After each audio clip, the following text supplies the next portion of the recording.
Assalamualaikum warahmatullahi wabarakatuh.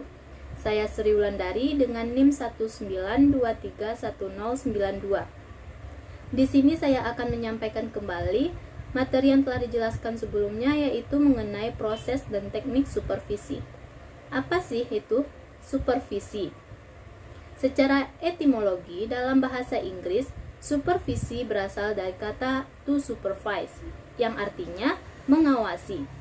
Jadi, supervisi ialah suatu aktivitas pembinaan yang direncanakan untuk membantu para guru dan pegawai sekolah lainnya dalam melakukan pekerjaan secara efektif dan mencapai tujuan-tujuan pendidikan.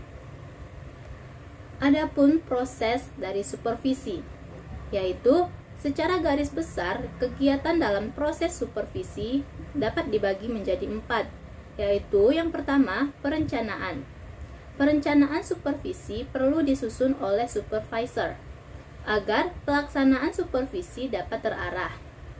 Pelaksanaan supervisi diawali dengan perencanaan diduga dapat mengecewakan banyak pihak, seperti guru, supervisor, dan bahkan siswa yang secara tidak langsung memerlukan peningkatan kemampuan mengajar gurunya.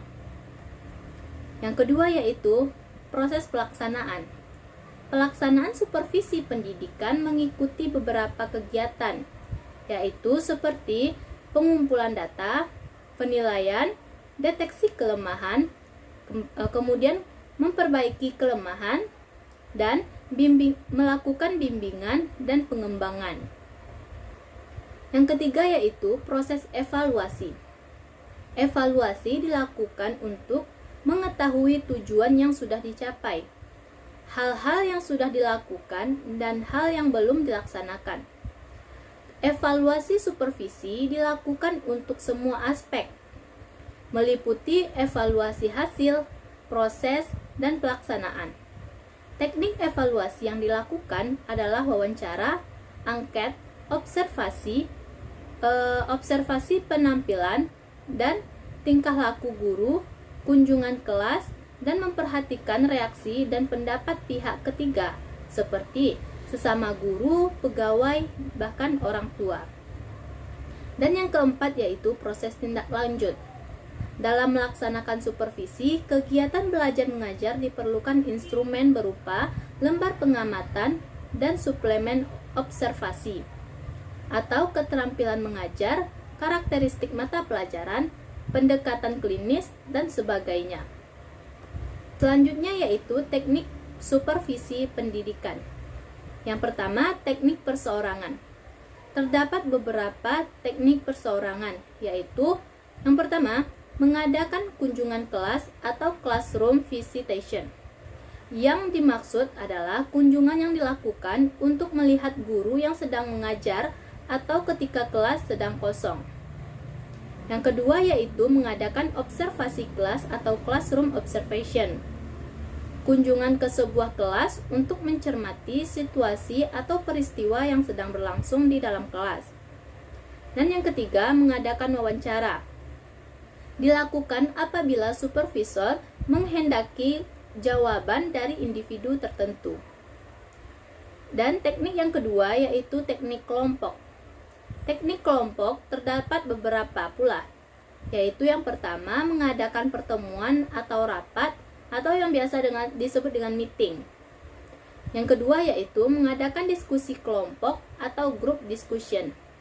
Dan yang ketiga yaitu mengadakan penataran atau in-service training. Dan yang terakhir yaitu melaksanakan sebuah seminar. Teknik selanjutnya yaitu teknik langsung. Apa sih itu teknik langsung? Ya, teknik supervisi langsung merupakan teknik yang digunakan untuk menyampaikan harapan supervisor kepada guru dengan jelas. Supervisor dapat menggunakan bahasa langsung dan penguatan.